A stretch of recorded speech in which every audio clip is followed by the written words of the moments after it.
STT क्या है और किस तरह के ट्रांजैक्शन पर कितना परसेंटेज चार्ज होता है।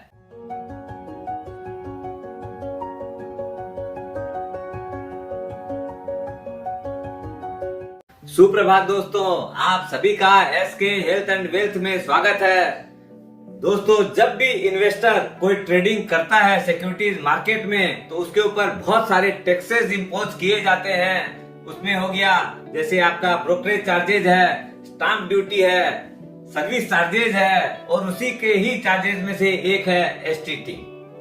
जब लोग अपना कैपिटल गेन के ऊपर टैक्स की चोरी कर रहे थे तब 2004 के अंदर एसटीटी सिक्योरिटीज ट्रांजैक्शन टैक्स का इंट्रोडक्शन हुआ था, जिससे जो इन्वेस्टर लोग चोरी कर रहे थे उनके ऊपर एक इम्पोजिशन हो जाए और गवर्नमेंट की एक अच्छी इनकम चालू हो जाए।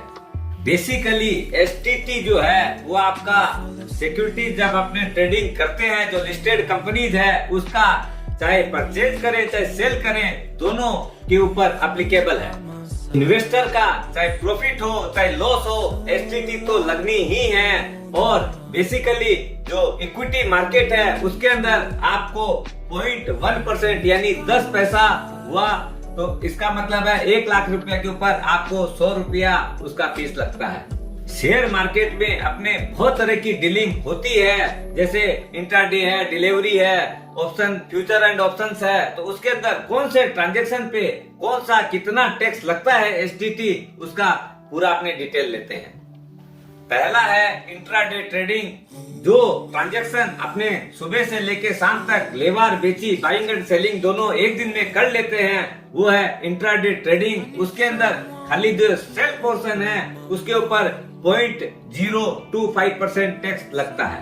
अब आपको उसका एक एग्जांपल देता हूँ। जैसे सुबह समझ लो कोई आदमी ने 100 शेयर रिलायंस इंडस्ट्री लिया, उसका दाम था 2100 रुपया और शाम तक जो है वो भाव बढ़ के हो गया 2200 रुपया और उसके ऊपर उसने 100 शेयर सेल किए तो उसके ऊपर जो है आपका 2200 रुपया इंटू 100 इंटू 0.025% यानी 55 रुपीज उसका एसटीटी चार्ज होगा। तो ये वीडियो जो अपने बनाते हैं पूरी टीम खूब मेहनत करती है दोस्तों, एक लाइक तो बनता है और जैसे आप बेनिफिट पा रहे हैं वैसे और लोगों को भी शेयरिंग करके बेनिफिट दिलाइएगा। और अपना अगर सब्सक्राइब कर चुके हैं बहुत अच्छी बात है, जिन्होंने नहीं किया है वो लोग सब्सक्राइब कर लें।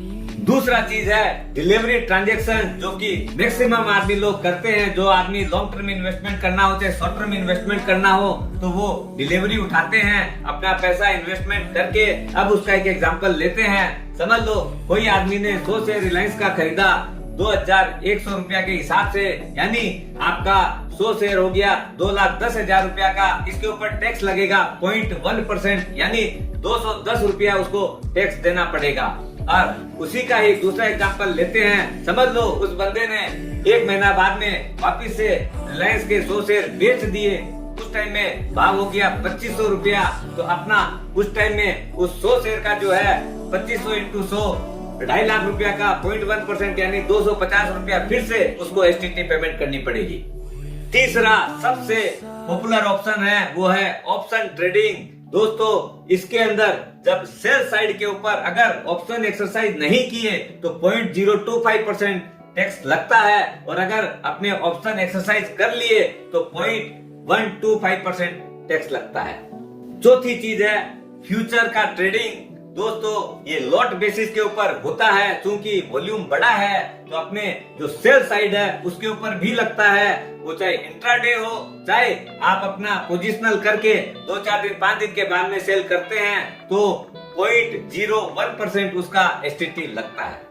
लेकिन एसटीटी से बचने का भी एक रास्ता है दोस्तों। अगर आप ईटीएफ में ट्रेडिंग करता है, एक्सचेंज ट्रेडेड फंड के अंदर, जैसे निफ्टी बीज हो गई, बैंक बीज हो गई, तो उसके अंदर एसटीटी 0 है, उससे अपने बच सकते हैं।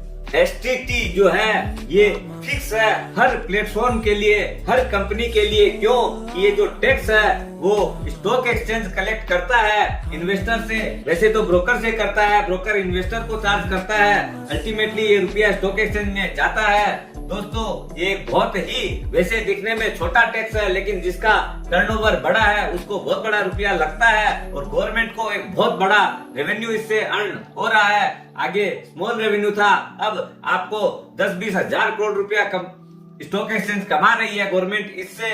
दोस्तों स्वस्थ रहो, मस्त रहो और एसटीटी जहां तक हो उसको बचाओ।